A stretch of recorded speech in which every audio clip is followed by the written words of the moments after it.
Economic Development Authority meeting to order Monday, September 24th, just past 10 o'clock here in the Cochise County Boardroom. First order of business and call to order is to approve the agenda as presented. I'll move, Mr. Chair. I have a motion. I'll second. Second by Harley. Any discussion? Call the question. All those in favor, please signify by saying aye. Aye. Aye. Those opposed, motion carries. Approved minutes from 8/23/18. Move approval. I have a motion to approve the minutes as presented. You're the only one that's in there. Second. Second by Commissioner Gravitt. Any discussion on the minutes? Paul, I was wondering if the state representative is also on this board, and I know that just due to business, there's oftentimes that he can't make it. I was wondering if instead of, if we should notate, not as absent, but as Representative Eklund as unavailable. Okay. Since he's a member of the board, I don't know how anybody else feels, but he is a voting member of the board. That's more accurate, yeah. Our minutes should maybe, do you know what that? Yep, I agree. Okay. With that change, is there any other discussion? If not, call for the question. All those in favor, please signify by saying aye. Aye. Those opposed, motion carries. We have Treasurer's report up next, and Commissioner Bragg, you're the expert. Yeah, I'm the expert with lots of help. First, take a look at cold weather testing. Met with Kyra last Thursday, I guess it was. She was very nice to have everything ready for us. We had transferred 20,000 cold weather testing from JLR, and then 28,000 to Keda from JLR. Correct? That's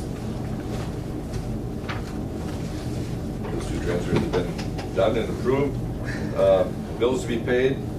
If you flip over your page, first one we have is $19,157.97. Let's see. The big one that jumps out is Jackson Electric, of course, that is work that was done on the coal box. I think finishing up.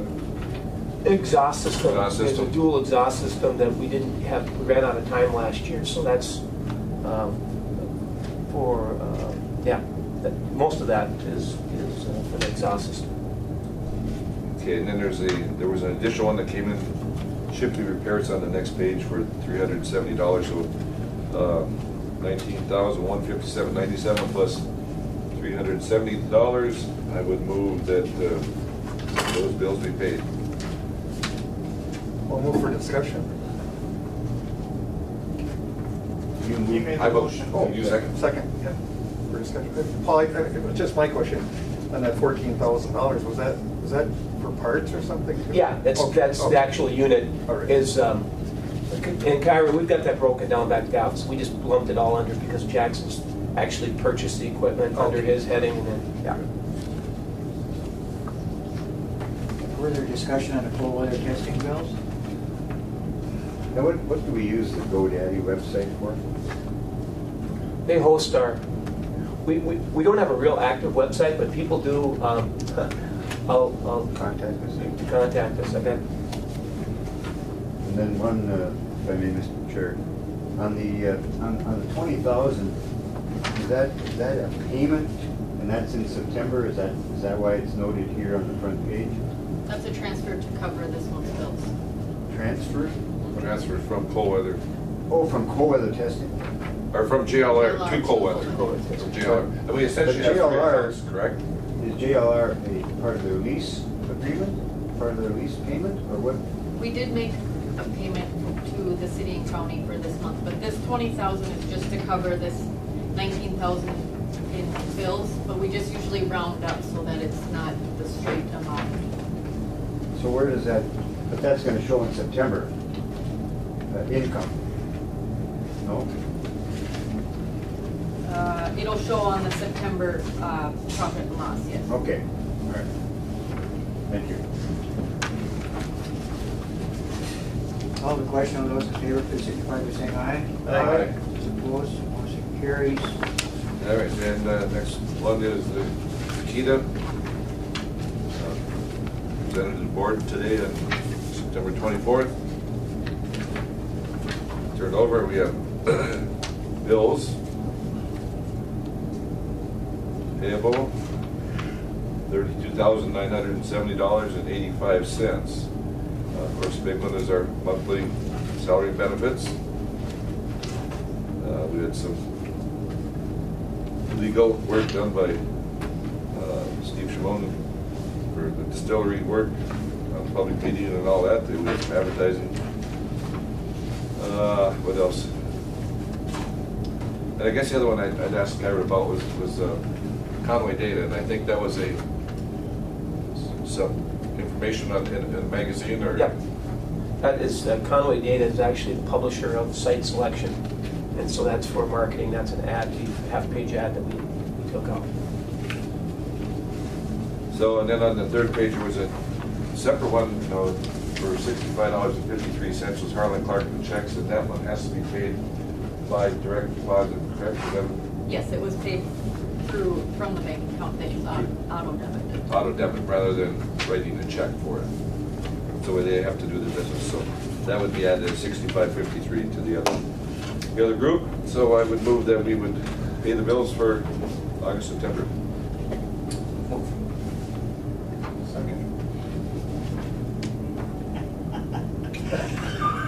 Second by Commissioner Second. Sapp. Well, that's I mean, just for discussion, question. I mean, you know, since I've been treasurer and even before, the treasurer generally presented the bills and moved them. Now, there's some boards, the treasurer presents the bills to the table and then the members move it. I don't know what is the correct way to do it, but. I think either way, you're still a member of the board. Yeah, so move continue. So I did present and move it and. Second, or whatever. I was just thinking Carolina edits my account too, so as soon as it comes in. So Paul, the site selection from Conway Data, is that a monthly? No, it's a publication that was for an ad, the September publication, and they have a editorial focus on the upper Midwest and Minnesota. Typically when we look at advertising in these, we're very selective now. There's only a couple of publications we do that, and then we try to partner when they feature Minnesota or the upper Midwest, or if it's about logistics or you know, wood price, something that basically makes sense for us. But that's Have you used this yes. with some results? Well, it's the hard thing about marketing and the return on that. We do get increased action on our website. And Business Facilities actually sends us lists of people that want more information. So, as much as you can measure that. Keep kicking the can. Yeah. Thank you. Call the question. All those in favor, please signify by saying aye. Aye. Aye. Those opposed, motion carries. VSO office space. Oh, Mr. Chair, let's jump in here. Probably read the newspaper. The county veteran service office is really struggling with the current office that they have here in the county courthouse. So they've been looking for a period to try to find a location that makes sense to some of the confidentiality and some of the other issues surrounding access. And I know the commissioners have been involved in this too, trying to find a suitable location. And we've got that office space in the front that we lease from Wells Fargo. Currently use one office for file storage and part of the airport commission file storage as well. But the offices beyond that, we plan on someday possibly using them, but it was provided to us from Wells Fargo just because of the way it's laid out. It made sense to just do the whole space, and it wasn't a great increase. So we have that space available, and I know Commissioner Pavlik and Commissioner Norby have been looking at it and thinking, well, this might work. And So the Veteran Service Officer came over there with her staff and looked at it and said, yeah, we need to do some minor modifications, but we're trying to be accommodating and work with them. And so we've agreed, we've got a lease agreement with them to basically sublease those 3 office spaces, and then we'll move some of our files out of there so that they can utilize the 3 offices. So I think it's a good, there's no perfect location given some of the requirements there, but I think centrally located downtown, the way that the offices are configured, it's a little tight, but it'll work. And so anyway, just we'll I think they've ordered some carpet. Mr. Tweed's been over through the county looking at what they need to do, so that work will get underway. Now, in light of this as well, we've been looking at the phase 2 of the airport, and there's some space out there adjacent to the conference room that's designed for the new phase 2 terminal. And we thought maybe it's time to maybe look at a location like that, since there's plenty of room out there, and then rather than paying the lease to Wells Fargo every month, maybe we can, Keda can find a home there, and we're making a payment back to the commission, city and county, especially if there's ample room. And since I spend a lot of time in Keda now with the commission at the airport, that seemed to be a real good fit. So I know we're going to take it up at the airport commission meeting Wednesday, that maybe we can build or design, well, it's still under construction, some suitable space, and Keda could eventually move there. And that would give, I think, the Veteran Services even more flexibility at that location in the future. Again, this doesn't happen until later next year, but we thought it was timely given what was going on.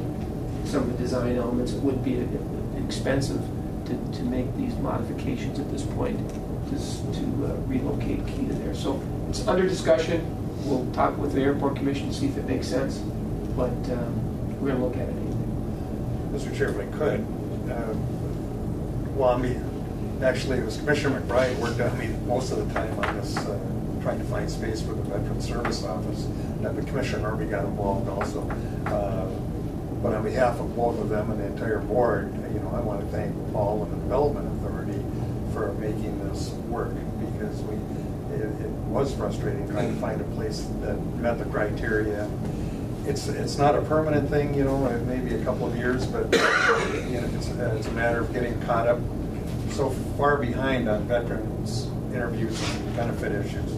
And Ryan and I just saw the latest reports, the year-end reports on what comes into Coochin County through those efforts, and it's pretty amazing. And so it's worthwhile. And again, you were the last hope, and Paul came through and just made it work. And so again, on behalf of the county board, thank you, and the veterans.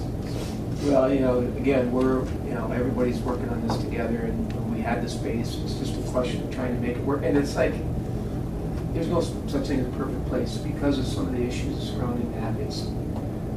There's different requirements, but we think it'll work, especially in the short term, but I think we can make it work. And appreciate Kyra and Joanne's work on this too. We kind of put our heads together and said, well, we can do this, and we can do that. One of the things, if I could, one of the things we are also looking at, and would certainly need input from Keda and from the city, but is the feasibility of getting a handicap parking spot for the veterans. Maybe right around the corner there where Ace Hardware was or something. Somewhere that works for everybody, but any of those spots would be a close walk for a veteran with disabilities.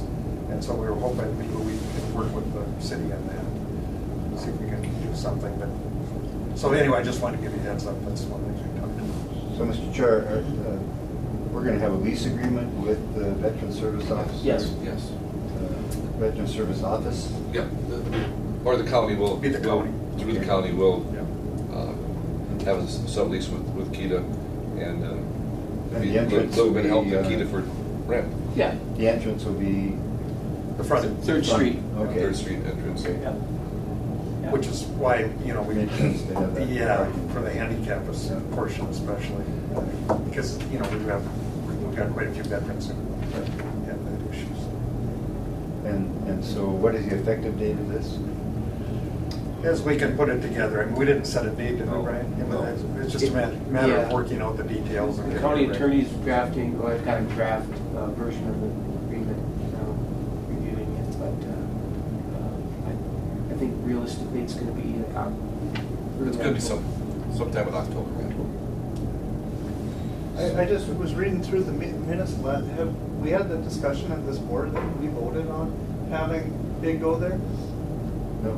I mean, No. don't you think that that would be something that would have to come before the Keda board, that we would be subleasing? And I'm all for the project, Yeah, I just, I do. Very good. it seems like it's No, I moving think a forward pretty motion has fast. to be made to Probably. enter into agreement. I think there needs to be a formal action. Of course, like, we wouldn't have been this far or here without. Absolutely, I totally agree with that. I think technically you're right though, because, and that's, you know, again, we're joint powers, we work with the county and the city. I think it's understood within house, but I think technically you're probably right that the motion would be. Well, and to that end, we could certainly make that motion, I agree, I think we need one, but probably, well, at least what I was thinking, until we have the agreement, you know, outlined and in place from the county attorney for this board to agree to, we probably have to okay that again with another motion as it comes. It's up to you guys. We don't have anything, we don't have anything when it's formal. going to be. I mean, present. our next meeting isn't going to be to what, August 8th? August. I mean, October? Yeah. Sweet.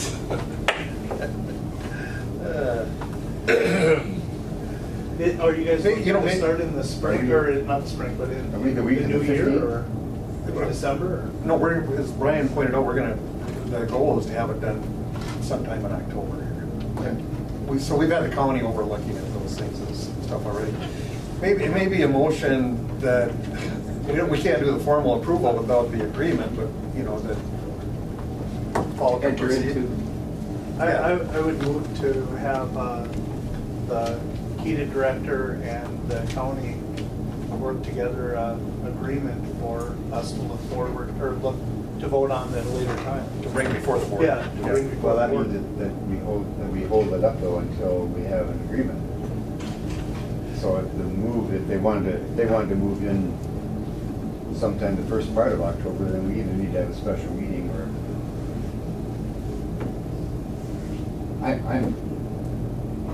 I'm thinking that we could go ahead and have it contingent upon the chair and the executive director approving the agreement. How would you feel about the minutes showing that there's a general agreement and, you know, we brought back to the board when there's, you know, a contract in place? I'm pretty okay with anything, I just want to make sure that we have it formalized, that we can do I agree this. with It gives the minutes to show that there's general agreement Yeah. to sublet the offices that Keda currently has, and it'll be brought back to the table at the next meeting after formal agreements in place. So moved. Commissioners? Sounds good. And I think I trust everybody at this table, that the agreement will be, Any issue, Done. Kyra, with, or Paul, with putting that in there? No. All right. Well, welcome, Mr. Chair. No one said anything and straightened me out, but I never did ask for public comment, so you can jump right in. I have We one got more the question. motion, got the motion that needs to be acted upon. You made a motion? Yes. Okay, and you had a second? sure. Call the question, all those in favor, please signify by saying aye. Aye. Those opposed? I have a second question on that. Since we are actually the leaseor, is it acceptable through our lease that we sublet? I checked with Wells Fargo and they're fine with it. Yep. Okay, I Yep. just wanted to make sure that. Because we have the space, we can essentially, yeah. But I just want to make sure that they were comfortable with that, especially if there's modifications, and they were fine with that as well. And I would also like to add for the record, you know, Wells Fargo was very cooperative with us. So, Chair, then, so if we're through with that piece, I'd like to go to the second piece that you started talking about, and that's moving Keda to the airport terminal building. And just, do you see that that would at all be a problem for entrepreneurs and citizens to find the office? And I'm just trying to, I've heard folks not know where the office is now. Yeah. And so I'm just wondering about, and I don't see that driving out to the airport. I think it's going to look very nice out there, and I certainly am open to having Keda be a partner out there. I know the cold weather testing, you're out there every morning and maybe every evening to make sure that cold weather testing is working well, so there's value in it. I just think that it probably, when you start thinking about those issues, it probably makes sense. Yeah. I mean, there's maybe a little bit of dislocation with people trying to find it, but we can get there. And it also gives the airport a chance for a little revenue. You know. Which I'm very, very pleased to hear too. Yeah, you know, Mayor Anderson, you're right. Some people still don't know where we are. We've been in that location since 2002, I believe. But as with everything, you know, we'll be very deliberate in communicating that if this works, that we're going to find a new home. And there is some confidentiality too. I mean, it'll be less visible than downtown. I know we get people coming in and going, and it's convenient because the post office is right there in the banks. But in talking with Kyra and Joanne, it's not that. It's not like we're driving 5 miles out. So, and the conference room will be more spacious and available. Well, that's there. If I could, who's the chair? She's still the chair. If I could, Mr. Chair.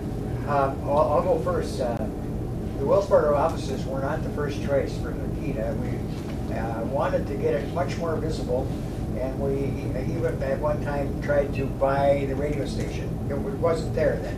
We thought that would be a perfect spot. It had plenty of room, and I don't know if we ran into money problems or what it was, and there really wasn't much available that was visible. We ended up, and we really didn't want to necessarily, but we ended up at Wells Fargo. All right, go ahead, Trish. Well, and I mean, and it's worked well during years. It wasn't the most visible. I know that's an issue. But also, talking about the airport commission, I mean, for years, the mayor can tell you, our meetings for the airport commission were also out there, which is where the activity is. And, because of the space issues, et cetera, we haven't been able to meet out there for quite some time, so. Well, we rented out the office, so Yeah. we got income of about $10,000 more. Became a money deal. Yes. But anyway, along with that, this would still allow us space in a conference room to have the actual meetings out at the airport. Where it's a lot easier when you're talking about something to be able to step out the door and go out and look at it, like we are in that picture over there. So anyway, I agree with you guys.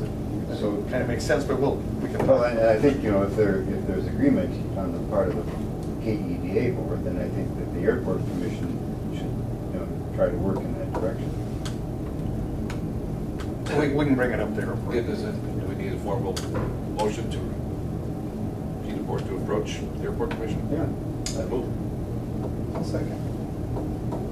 We keep adding motions that aren't on the agenda, but this is pretty minor, so.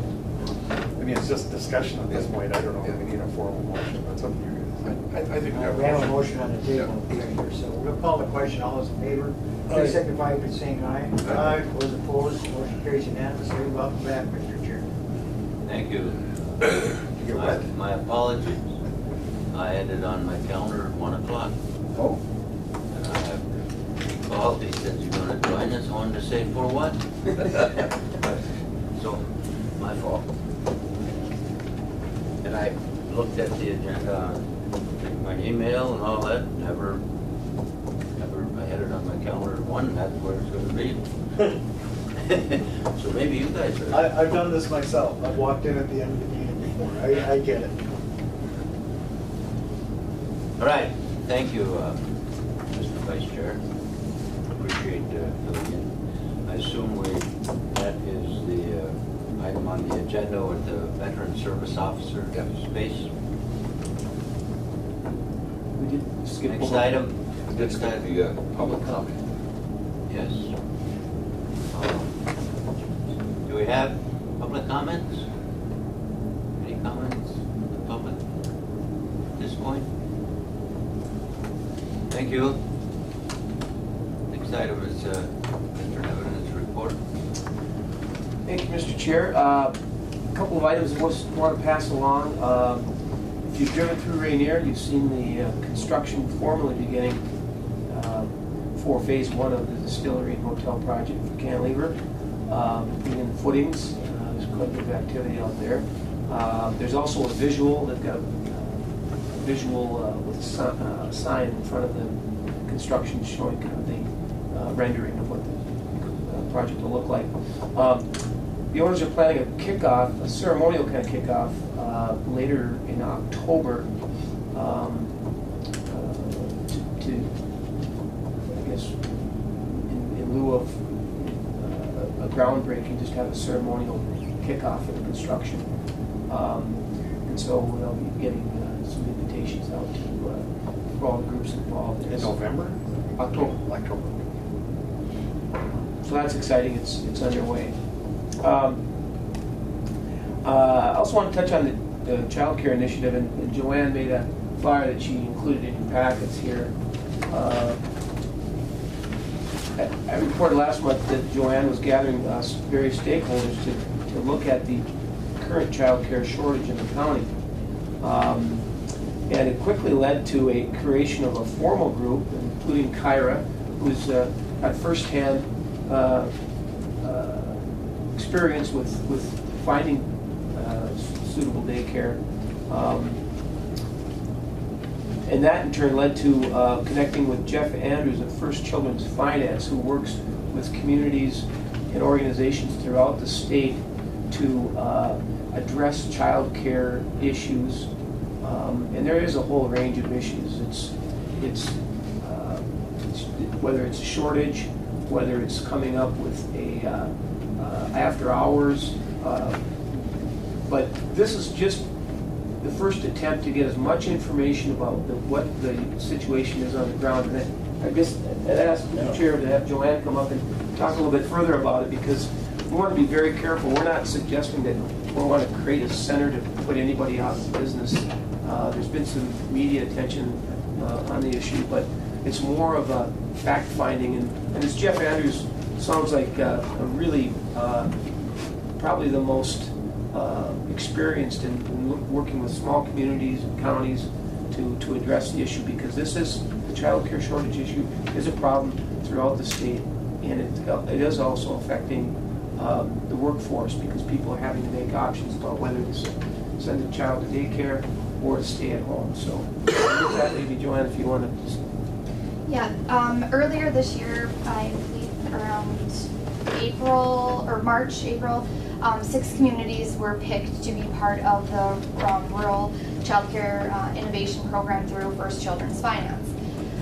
They were thinking about adding a couple more communities to do this, and we reached out to Jeff, and we kind of already had a group of core people, and we're looking at things that we could do, and we wanted to do a forum, and we asked him about doing this, and he said that he would be willing to facilitate the forum for us, because these are the types of things that he does in other communities. And he said, I would like to suggest that Kuching County, your group, become part of the Rural Child Care Innovation Program and be added to that list, which means that through First Children's Finance, they're going to help us and support us for the next 2 years, doing different projects, learning information, doing support, doing like 200 plus hours of training, really hands-on type of work in our community to address childcare shortages, but also help current daycare providers with training or needs or anything like that to become more quality or expand their services. So again, this is not to make a million brand new daycares and put our current providers out of business. That's not what it's about. It's about helping the resources that we have, making them stronger, better, and also expanding. So our first forum, Jeff is going to help conduct. We're going to do 2 different sessions. One is going to be from 1:30 to 2:30 and one from 6:30 to 8. It's going to be interactive, so he wants people to really engage and give their opinion about different problems that they have with childcare, things that they need. We did 2 sessions for shift workers and for providers. We wanted to include everybody that could possibly come that would have an issue across Coochin County with childcare in this. Did you say 2:30 to 6 and then what? 1 o'clock to 2:30 is the first session at Bacchus, and then 6:30 to 8 is the second session. Yeah, I've got the wrong numbers on here. I just took it off. Mr. Chair. Yes. One question. Joanna, and I understand that we've got to be very cognizant that this is, we are not looking at all to have, issues with the present daycare. Yes. I mean, and I can see some people all of a sudden could say, well, that may be a threat to my business, and it's not that at all. Right. Has the county or anybody done a formal study of the numbers that we're short of? That's, Yes. Is there 50 kids out there? Is there 150? Or- According to a study, and at the next page in your packet there is the child care shortage in northeastern Minnesota. There's an economic impact study and call to action. So I'm actually going to attend this event on Thursday, October 25th at Giants Ridge. The Blandon Foundation, the Northland Foundation, IRRB all came together to do a regional research study on childcare in northeastern Minnesota. And so we are going to find out exactly what some of those numbers are, and I would like to get a copy of this report and be able to give it to our group, our core team. We did find out, one of the ladies said they do have some of the information. She told me that in Coochin County we have like 260 some slots, licensed slots, and we are in need of 300 and some more. So we're not currently, yes, serving 50%. And I know looking at different things and kind of talking to some of the providers, some of them still do have slots that are open, available, but a lot of the slots are for preschool and up. So it's the younger kids too. And that's part of what this forum is going to address is where exactly is that shortage? Is it in infant care? Is it in after school care? Where is that shortage, and how can we help address it?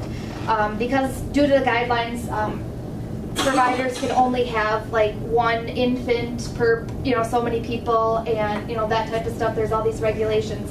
So to make their business work, they have to try to have the most kids and the right resources and to give quality care. So it's kind of balancing the business aspect, the regulation aspect, and then what are we looking at as a community? What do we need? Question, Mr. Chair. Yes. Define community, because I'm a little confused. Is this strictly an International Falls initiative, or No, it's does it go all the way Coochin across? County. Yep, Okay, good. all of Coochin County. And then are you going to notify the other communities then, so they're aware of this also? They should be. We've been doing a lot of marketing with this forum, so we are inviting, Little Fork, North Home, Good, okay. all those communities to come to the Child Care Forum. Thank you, that's great. Yep. Well, Mr. Chairman, I guess one of the questions I have is the county, do you license or do you certify Daycare providers? daycare providers? It's a county responsibility under your governance. Yep. County Health and Human Services, it's through County Health and Human Services, that's, I believe the license. And so the 260, Yeah, there's Slots? 266 licensed child care slots. and so those are licensed by the county? Yeah, those are Yes. slots, but not 260 providers, No, no. those are the number of slots. Right, slots. yes, yes. And what was the need again? 331 more Additional? additional. Is this state also certified? there's a state. Well, there's state regulations that the county follows. Right, so there's a state licensor and then there's a county licensor. So the county licensor is for the family, like at home childcare, and the state licensor is for centers. All right, okay. One other thing, if I could, Mr. Chair, too, Yes. is that it's interesting as you talk to, and we do have the county as part of our core group, they're at the table. We've got some pretty good representation. You know, it's interesting because a lot of the daycare providers view themselves as service providers and not as business, small business. And really what drives a lot of this is the economics, both from the families that are looking for daycare and the providers themselves. Again, because they get paid differently and they're required by the rules how many children of certain ages you can have. And there's food programs. It's a lot more complicated. The regulation side of it is complicated as well. So I think Keda's role here is a facilitator to bring in this outside person and get us involved in that larger program, so that we can get the best information out there, help the current providers, and identify those gaps as you noted, and just bring more attention to the whole topic, because it is fairly complicated. Yeah, and there's lots of resources that are out there that I think we need to start using. Again, First Children's Finance just hired on a person directly related to helping providers. Like, you want to become a new provider, you get this packet of paperwork and you're kind of overwhelmed. They'll help you go through it, and then they'll help current providers if they need help, getting training or doing different things. So that person is going to actually be traveling around Minnesota to help communities and providers. So that's a brand new position that they added on because they saw the need for it. Currently in Coochin County, we have 16 family providers, 1 in North Home, 1 in Little Fork, and 14 in Falls. And I know there are some that are currently working on getting certified too, but these are the ones that are certified currently. If I could, Mr. Chair, I can tell you, certainly, Mike and Ryan can attest to this, the requirements that people have to go through to do this type of work has grown immensely. And so that becomes an issue, and then how much can people afford to pay for the daycare while they're trying to do a job, and then there goes a big portion of that goes. So those are some of the issues that at least we've heard about Right. here at this table. Right, and it's interesting too. You think, okay, well maybe if we get a couple providers together, we can do even more. Well, one person can work with 12 kids, 2 people can work with 14 kids. So that doesn't.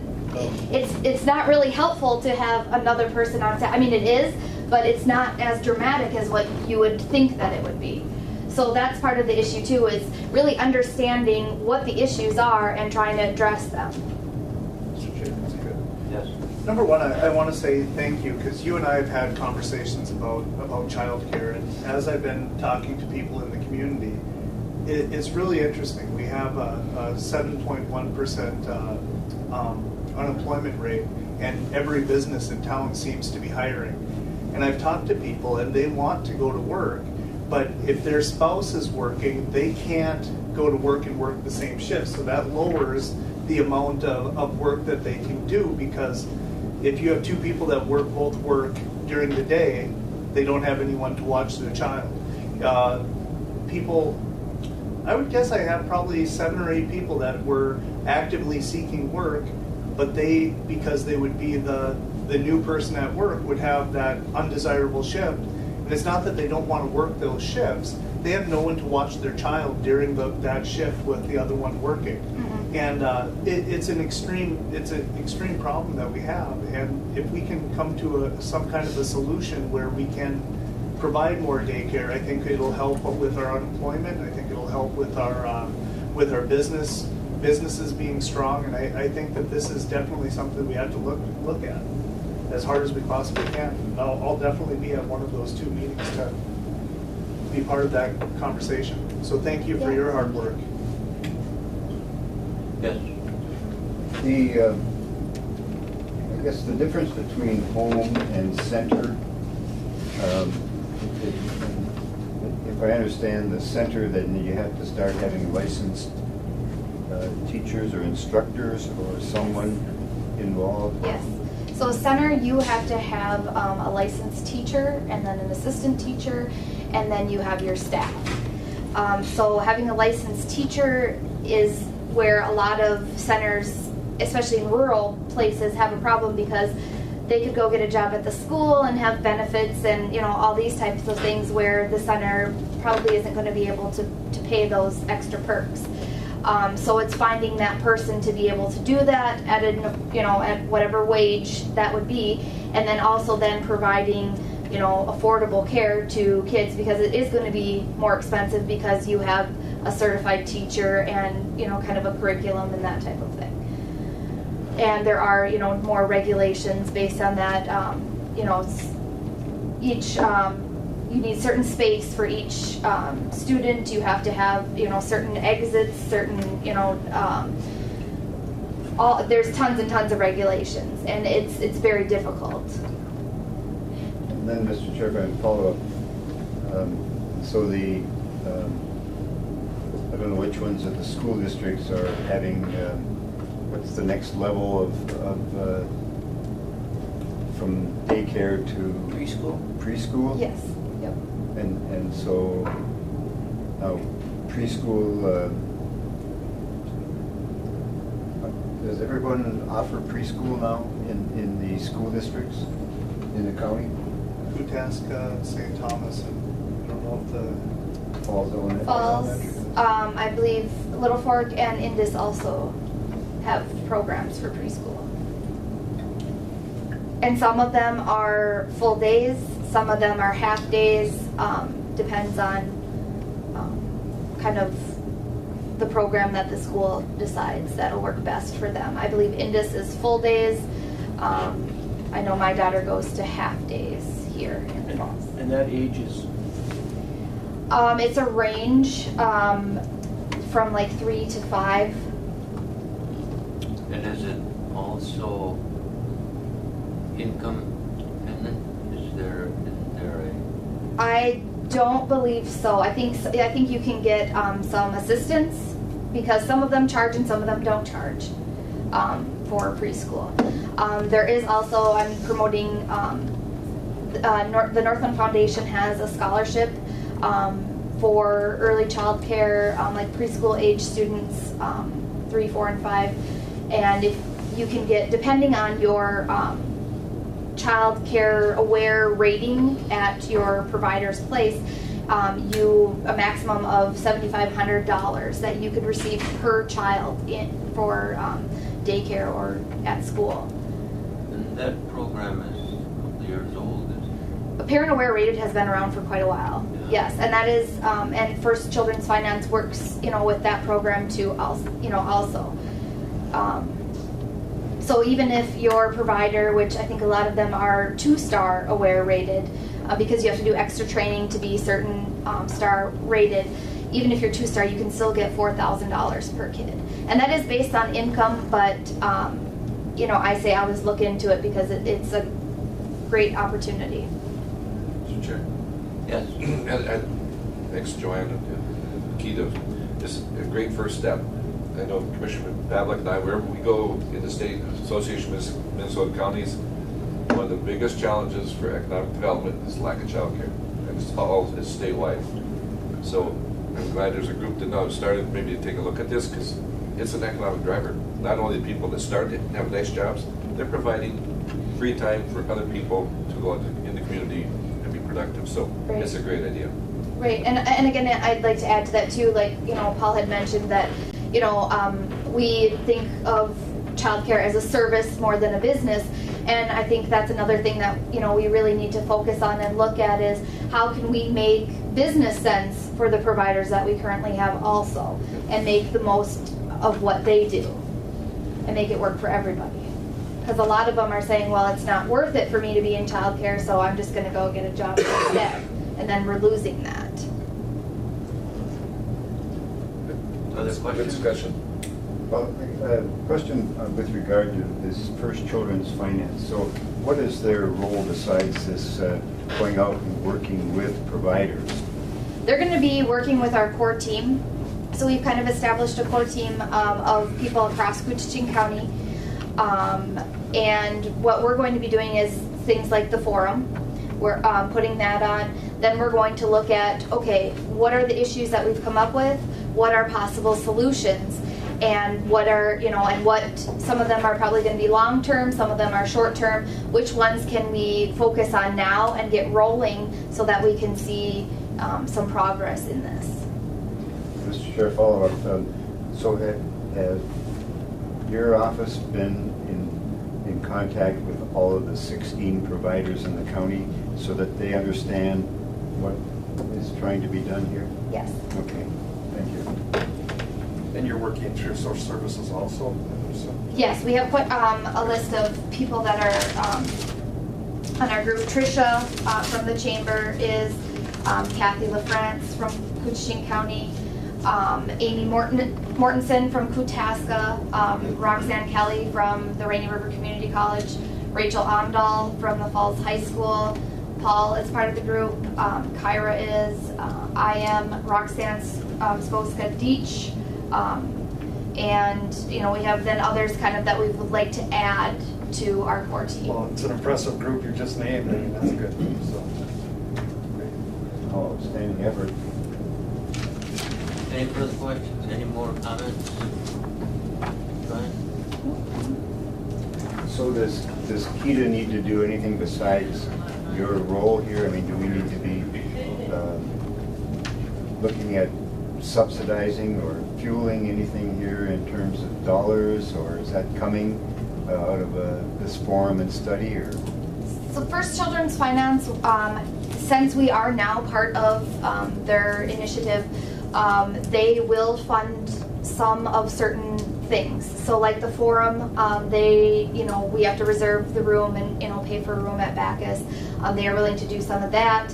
I guess I would ask Keda if we could do the refreshments for the forum, which would be like coffee, water, lemonade, and maybe some cookies or something for people during that time, since it is an hour and a half for each session.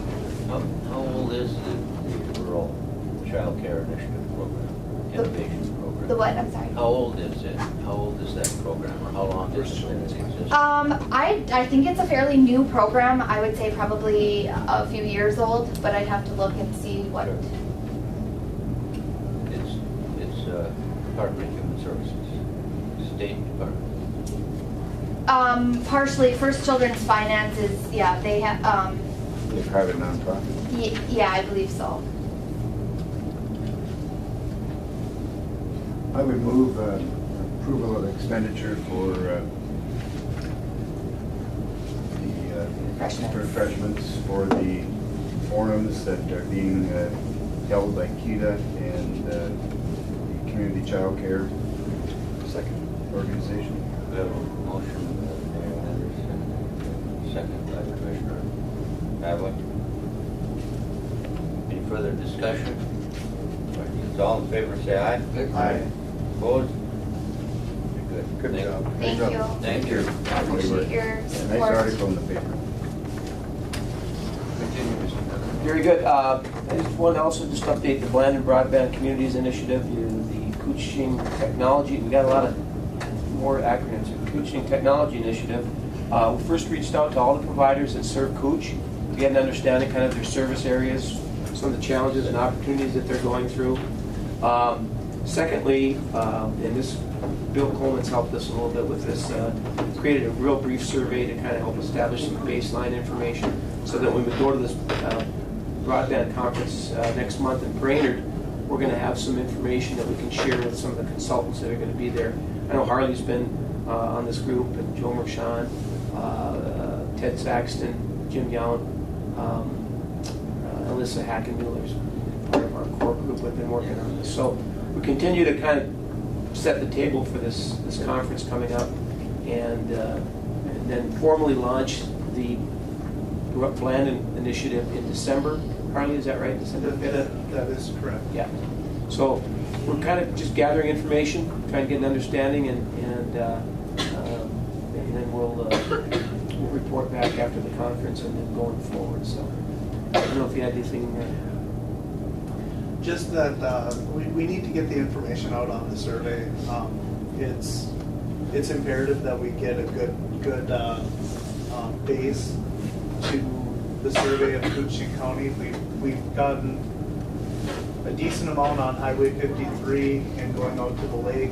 I think we need to start looking at going west of International Falls down to down 71, make sure that we get Little Fork and Big Falls and North Home, and get a good census. But what the goal of the group is, as I understand it, is to try to find out where the most likely build out should be of our broadband services, which is west of International Falls and east of International Falls, because that's where we have the largest populated groups, which make the most sense for any service provider to want to expand out.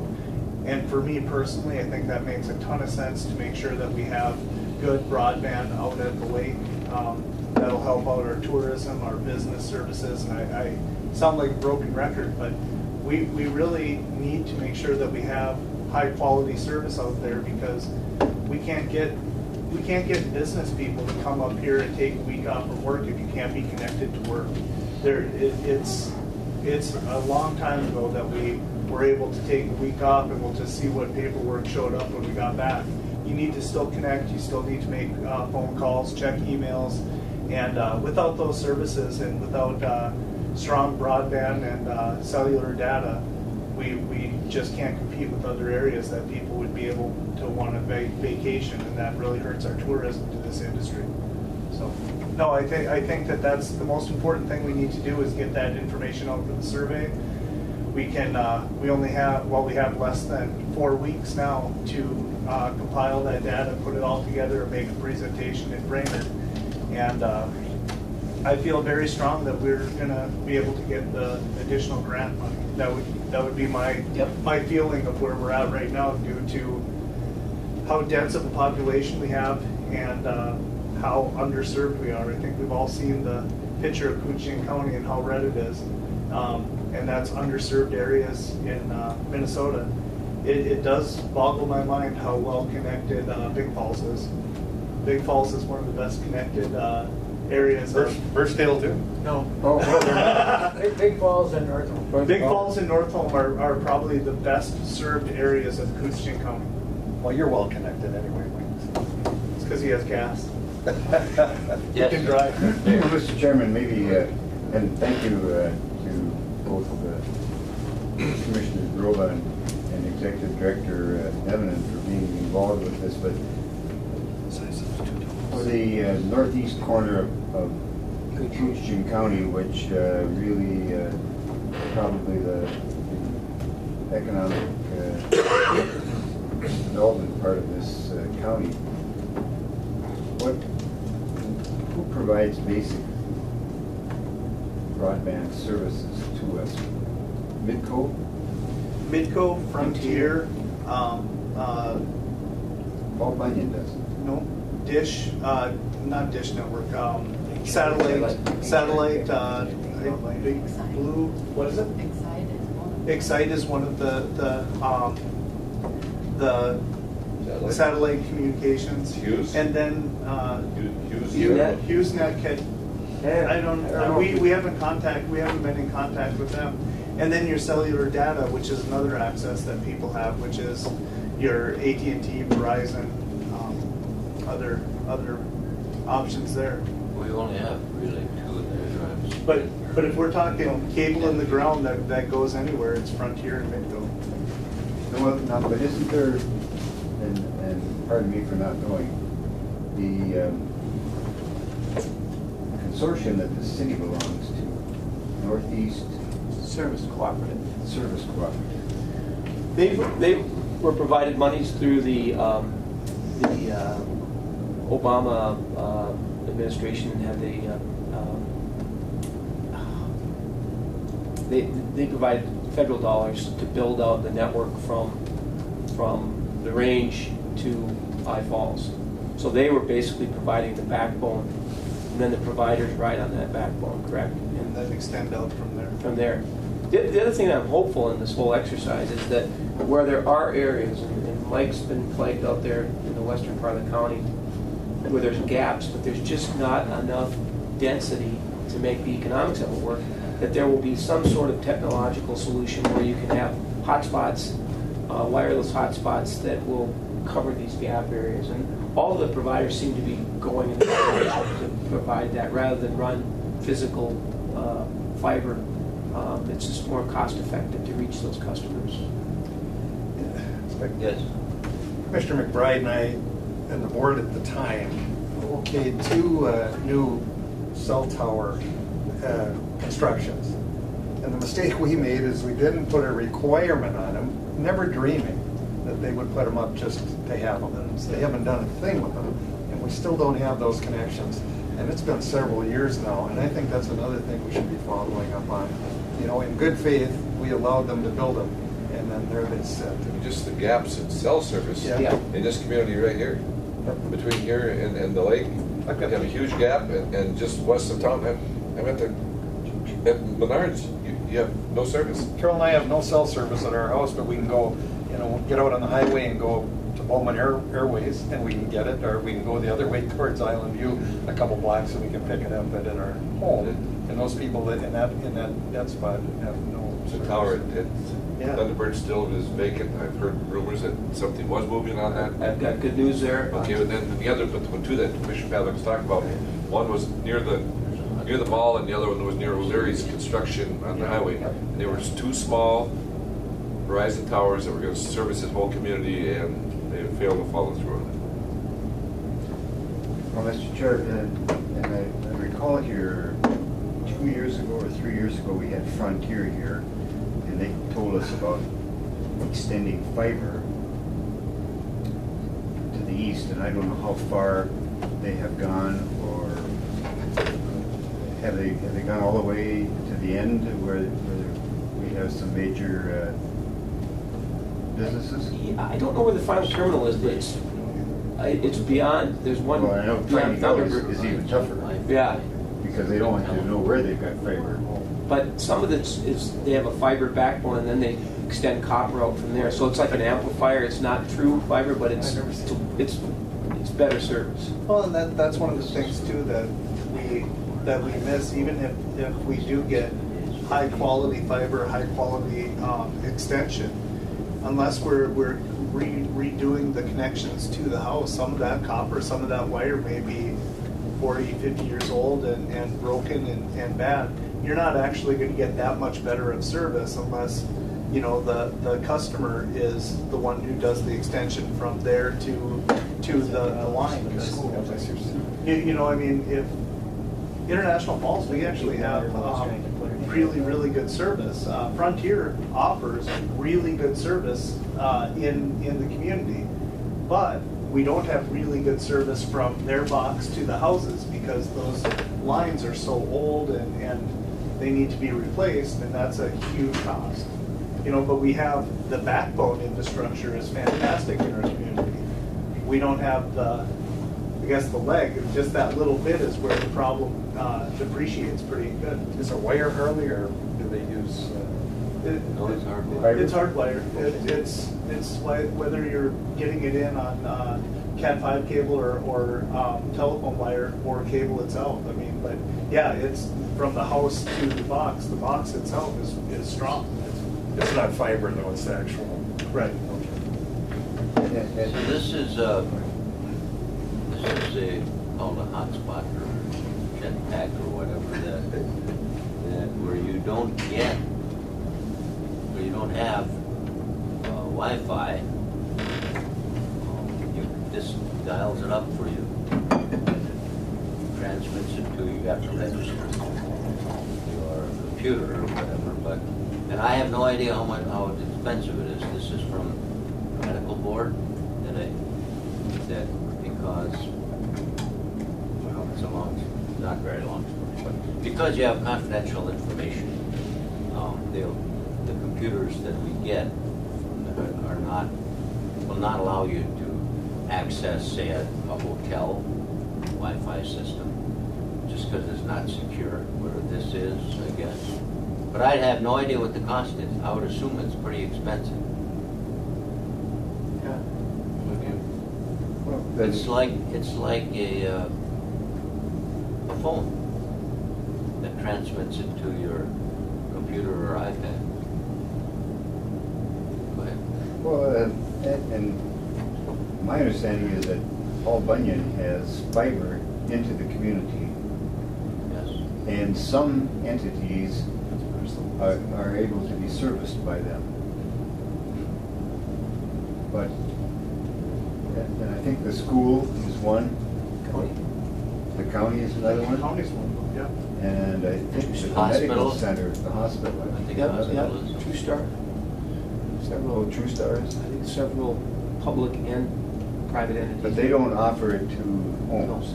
Do we have it at the airport for cold weather testers? Yep, But that's Frontier. it's Frontier. That's Frontier service. Oh, it's half the challenge, is understanding who's where, Yeah. because they don't like to share that. And then, yeah, build out of those. But again, this is going to be ongoing, and I think we've got a good team, people that speak the language like Harley, that hopefully we can, and like you said, leverage some land and grant dollars to further this. But, if you go to, I was in Grand Rapids last week for another business, and they are getting Paul Bunyan service with the, what's the new gigabyte? Gigazone. Gigazone service, which is supposed to be the highest speed that's available, or one of the highest. Bemidji has it. I mean, are we getting that from the other providers, Midco? I've heard of folks who are paying for faster, better service, but they're really not getting it. Just stories And that's how it works. They can guarantee that they're getting X amount to the box, to the house, or to the business. But where it gets extended from that to the computer itself, you could be going through a whole bunch of wiring inside a building that's old, broken down. You could have a problem from the house to the outside line. You know, I mean, you're absolutely right. People may be paying for 1 gig. I mean, that's ridiculous, but they may be paying for that, but there's no way they're going to be able to receive that because it can't get. There's a lot of pipeline between your computer and the internet. Did you meet the mayor, Grand Rapids? Dale? Oh, yeah. Oh, yeah, you gotta meet him, so I gotta get you guys together. Good. All right.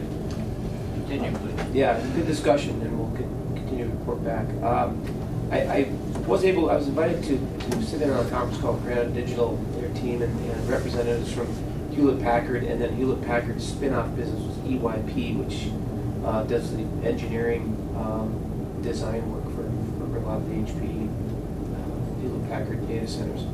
Now, it was a good discussion. They talked about the current market conditions and how this location is even better suited now for a data center based on a number of trends that are happening within the industry and secondary markets and cost.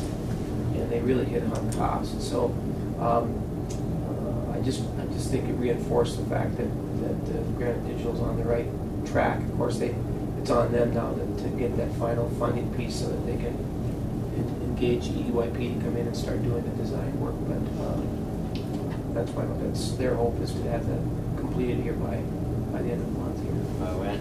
By the end of the month, get that financing piece so that they can. They've been working on that for a long Yeah. time. That's been a hold up. Yep. But it was good to hear from this industry people. Their old expires in March, so hopefully they can get it together. Just a couple other quick things. The Coaching and Housing Collaborative, Steve Griesert of Community Partners will be up on Monday, October 15th, and it's an opportunity for him to present the initial draft of his version of the countywide housing study. After review and feedback, they'll come up with a final draft within about 30 days. And at that point, we'll work with Steve to schedule community presentations throughout the county. They're gonna go to all the communities that involved in this and give a presentation. So it's kind of coming to an end here, and October 15th, we'll kind of kick off that review of that draft. Kari Howell from Deed, she's our regional rep. She'll be here on October 4th to discuss some current projects and maybe meet with some of the folks involved in those projects. It's always good to have those folks here on the ground. Kari's been real good, real responsive when we've needed Deed.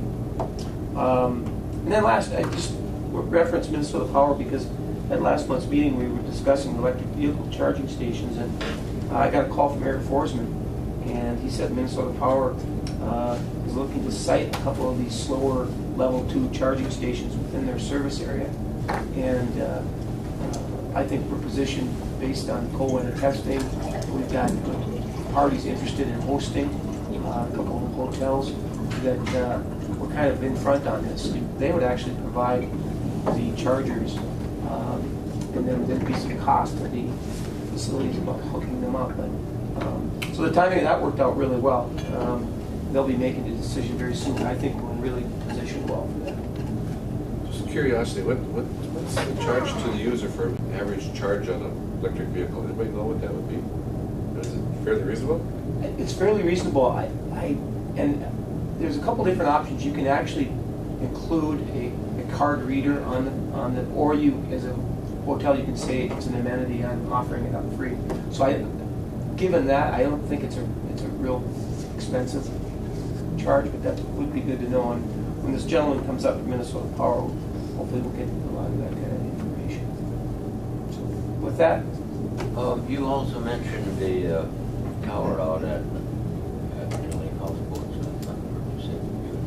well, Tom Doherty sent me several pictures that they've got a crew out there with equipment, and they're populating the tower with equipment. So, Who is? well, the company that on behalf of AT&T. I don't know, and Tom doesn't know, hasn't been told when it's going to go live, but the fact that they're putting the equipment up on the tower, that's. They operate very cautiously and quiet. So they're putting an antenna on the tower? Yep. And to that end too, it was during county during their, not through the taxation, but what was the other when we go through? Abatement or? Abatement? Anyway, the public were here, and when the gentleman came in, he was very concerned and said that the Ranger Tower had been decommissioned and Verizon was no longer available. There's no signal. Like, That's well, I have not found that issue at all. And you get anywhere around the lake, you have plenty of signal from Verizon. So I think they're still on the Ranger Tower. They must be. Yeah, I Otherwise, heard that too, and that makes no sense. Yeah. And it's still curious the fact that they wanted those locations for Where's the Verizon. utilization of this? so, yeah. But those other 2 Verizon towers, and they've never moved forward with them. They want the other 2? Yeah. No, they have not. Frustrating for us. They made every indication when we ran. We're gonna go into work on it. Good business, you know.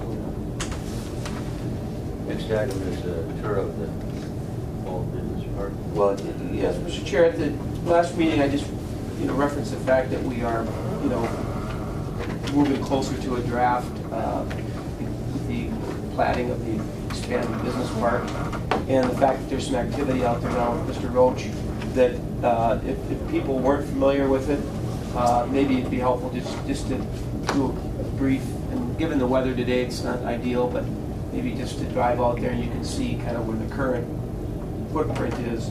And, it's a little hard, again, given the conditions, but, so if anybody's interested, we could take a drive out there and have a look.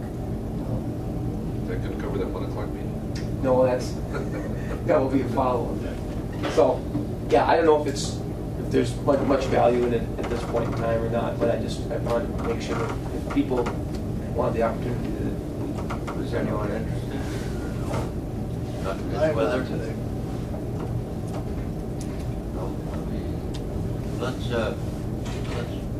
next month, it should be probably, would it be more, would it have progressed more, so that, or would it be?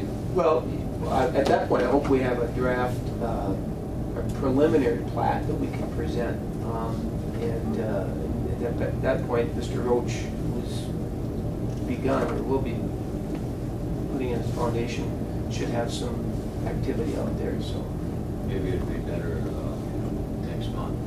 That's satisfactory. Yeah. All right, but put it on the agenda for next month also. We've got another company, not company, not for profit, I guess you would say, but looking at the incentives.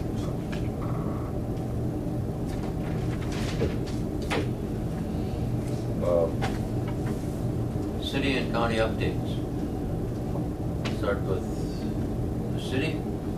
Well, Mr. Chairman, probably a couple of the larger activities right now with budget being very ably led by Budget Chair Councilor Grova, and so that is consuming a fair amount of time, along with our hope of seeing a sales tax imposed in the city here.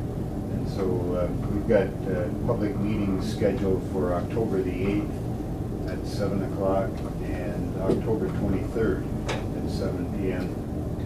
to have public meetings on sales tax and be able to answer folks' questions on it.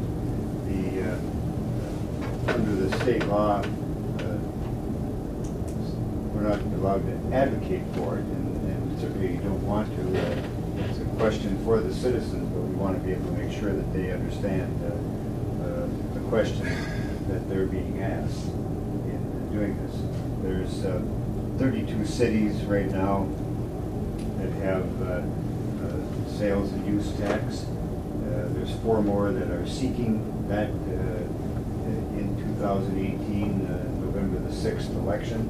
And so that is consuming a fair amount of our time along with the budget. Didn't Duluth approve the sales tax? The voters and the approved it in... legislature would not pass it? Correct. In 2017, the voters approved it, but the legislature was part of the overall tax package that didn't pass or didn't get through the legislature this year. Right. So they didn't receive it. I don't know if there was any political ramifications to that. One can only guess on those kind of things.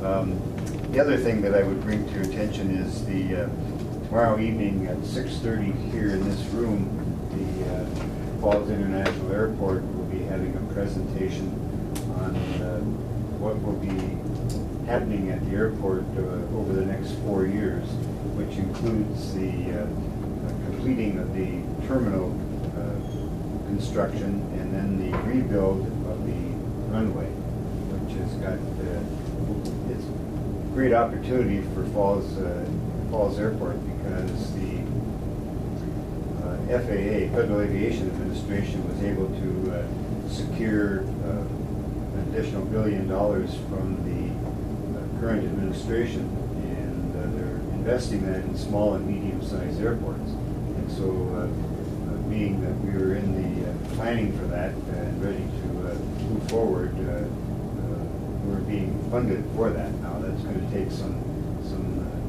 dollars from the local community, but 95% of the money is going to come from the Federal Aviation Administration. We may be able to secure some additional monies from the Minnesota Department of Transportation Office of Aeronautics. So we're hoping to pick up another couple $100,000 or 2.5% from MnDOT. So our local share is going to be pretty small, but still significant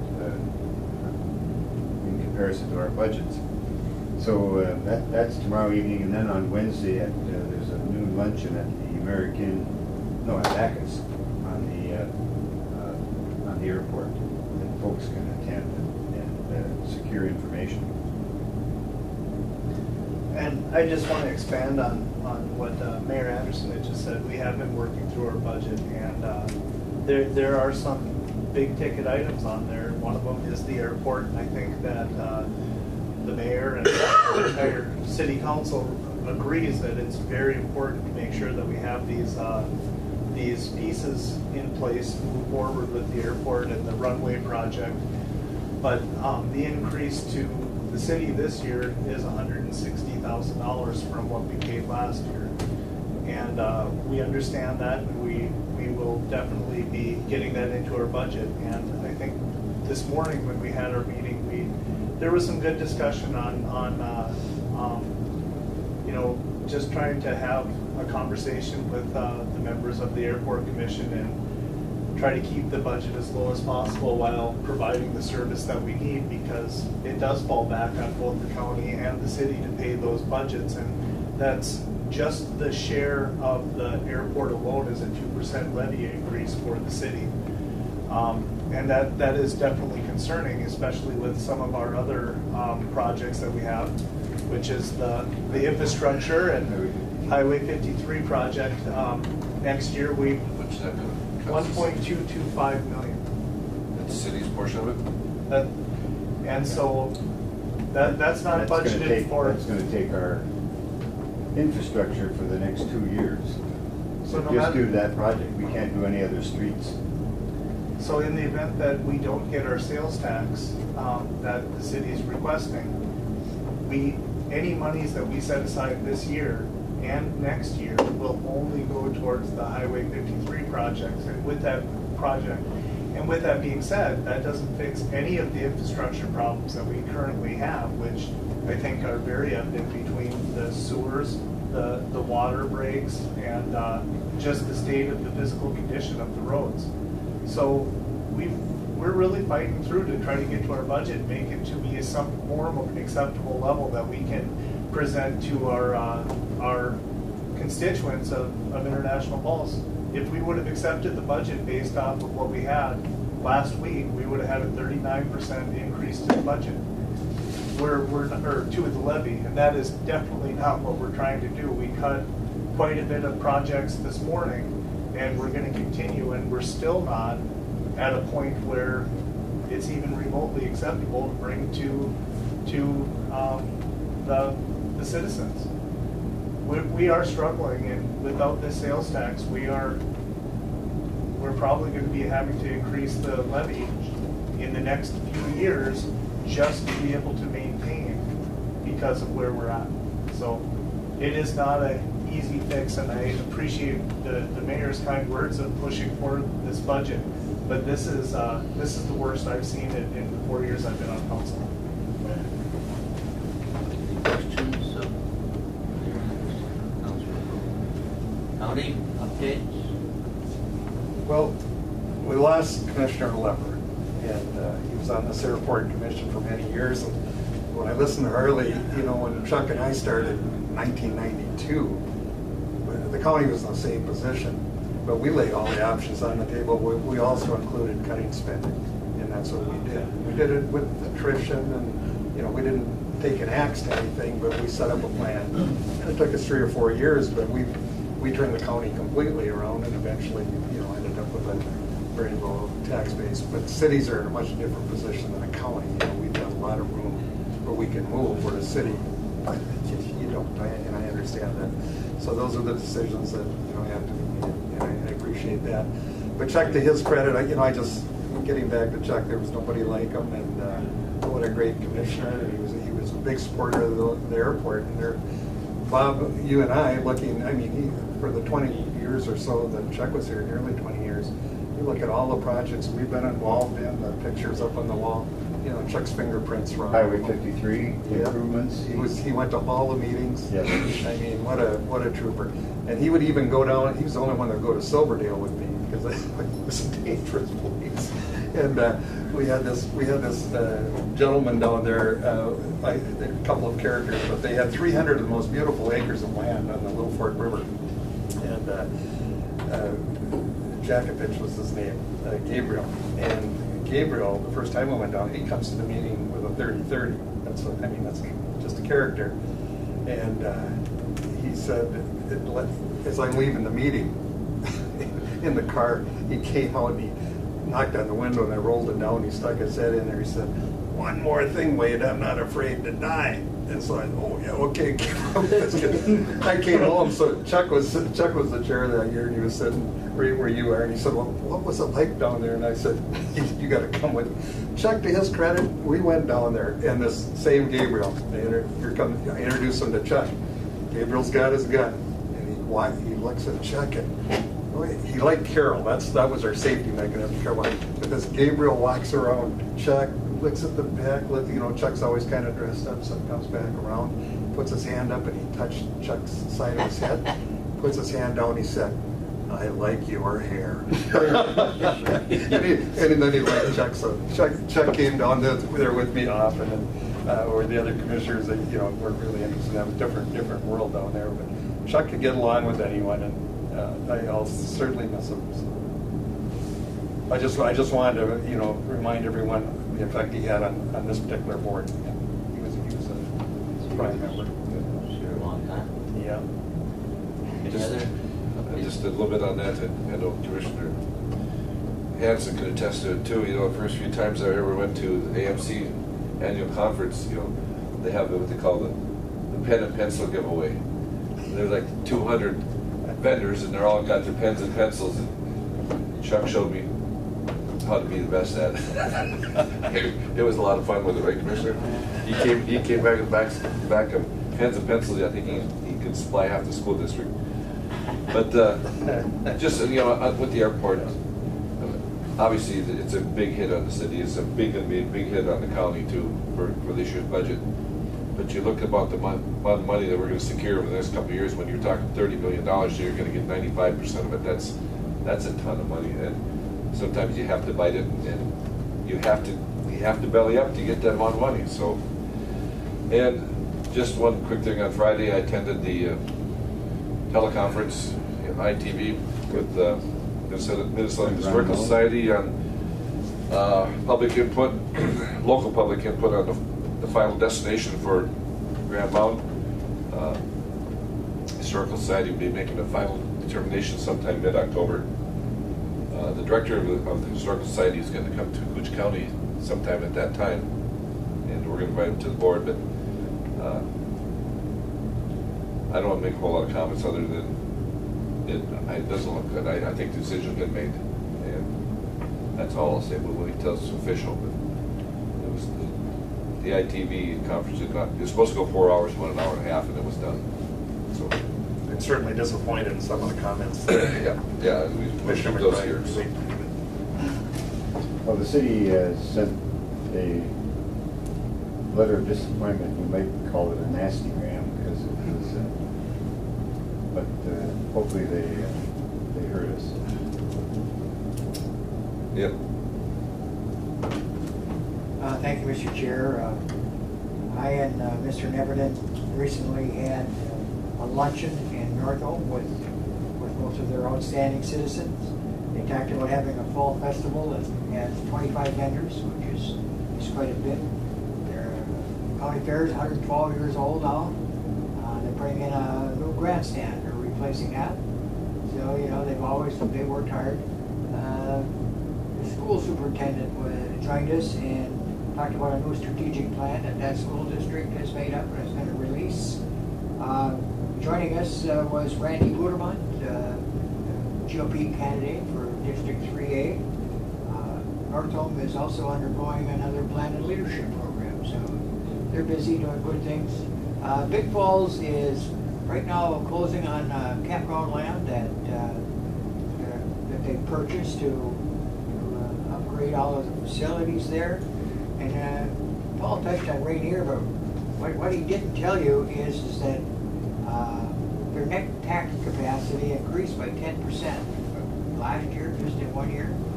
So they're going to capture an additional $22,000 on their tax levy without touching the tax rate at all, which has not happened that very, very often in northern Minnesota. It's a really good thing. Municipal liquor store is doing well. They made some improvements to the bar this year, and they're pretty bullish on what's going on. So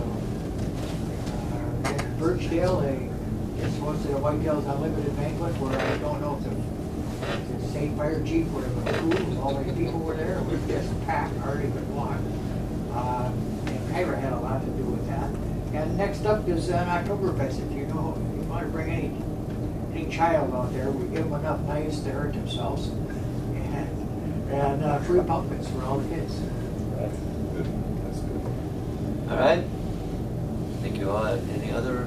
If you comments? notice Big Falls too have been advertising their Ducks Unlimited banquet. And it looks like it's one of the biggest ones in the state for the month that's going to be available. Oh, April. Mr. Chair, Mayor. to Commissioner Hansen's point on Rainier, do you know what drove the increase in tax capacity? Is it the rail improvements or? You know, I would be a guess on there because when I chatted with Cheryl, we were in kind of a tight window, so she just kind of outlined what was going on, and that was it. But I'll bet you the commissioner knows.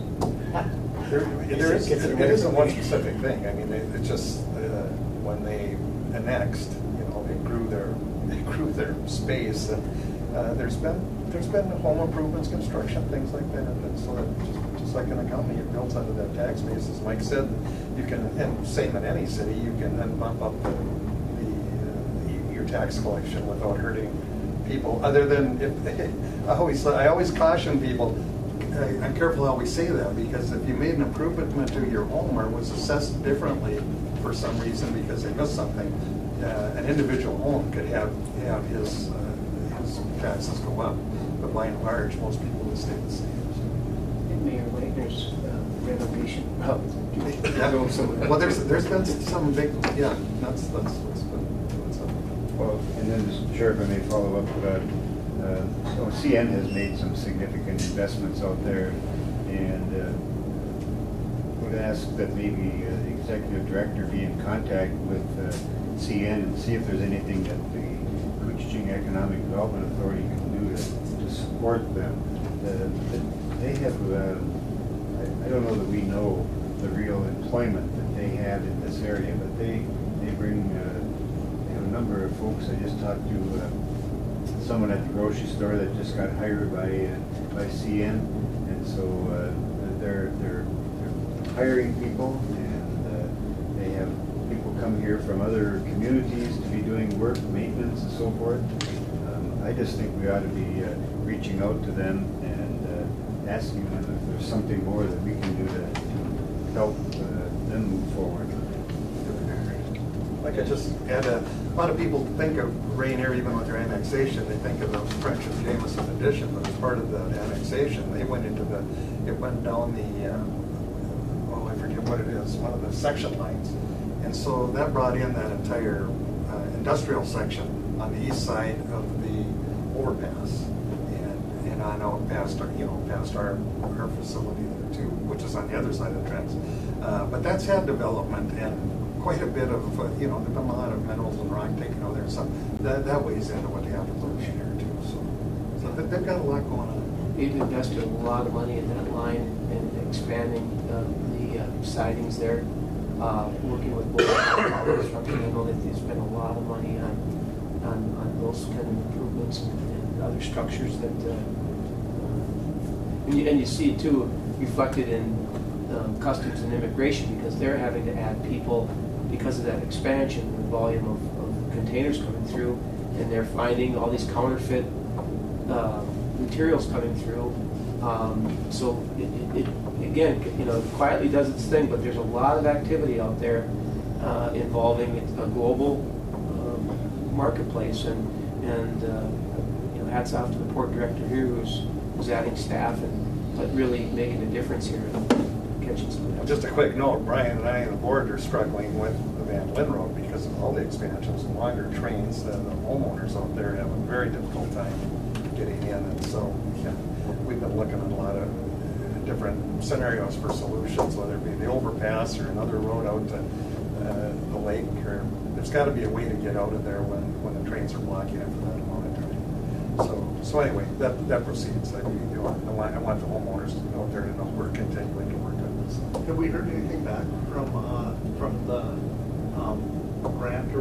sent in. The city offered a letter of support, nothing yet. Nothing yet. It was just an application at this time. Just quickly now, I believe that 11 East is supposed to have 2 lanes open sometime by the end of October. You know, obviously the construction is not going to be completed till midsummer next year, but I think they're planning to have 2 lanes open on the bridge, or on the railroad trestle. So hopefully we don't go through winter with traffic light there, right, Commissioner? Yeah, I wouldn't like it. We've had probably the best summer for construction. Yeah. This weather here doesn't help, Yep. but they continue to work long hours and They do. meet that schedule. So. Right. What's the meeting date? Next up is public comment. Yeah, Yes. I'd like to see even more encouragement to Rainy River College in the area of childcare. Perhaps a class in child development and care, a certification program, and perhaps even look into in-house daycare for the very young children. I know there are young women in the community that have the youngest children that would take even more classes out there if they could find adequate daycare. That would mean more students for the college, and it would give us a good child care for those that need it. I mean, it's not traditionally within the college's scope, and yet I think we're a non-traditional college to begin with, and they've always been such a vital part of our community. But this might be an area where they could even do more if they can. A lot of community colleges have childcare, and we had a childcare facility out there for about, when I was there, maybe 5-6 years. I remember that. Yeah. And so that's not unreasonable. And I noticed that the provost, present provost, had included that in her request for more student housing, which would include childcare facility. But it's an excellent location. It has some state support that can help with it. So That's why they're at the table. They are sitting with our I'm so corporate. glad to hear that, yeah. Very good ideas. Thank you. Any other comments, public comments? Next meeting, looking at October. This was on Monday. I think that's unusual. We normally don't meet. No, we meet on Wednesday, don't we? Normally it's Wednesdays, yes. I think the third Wednesday. So let's look at the 24th.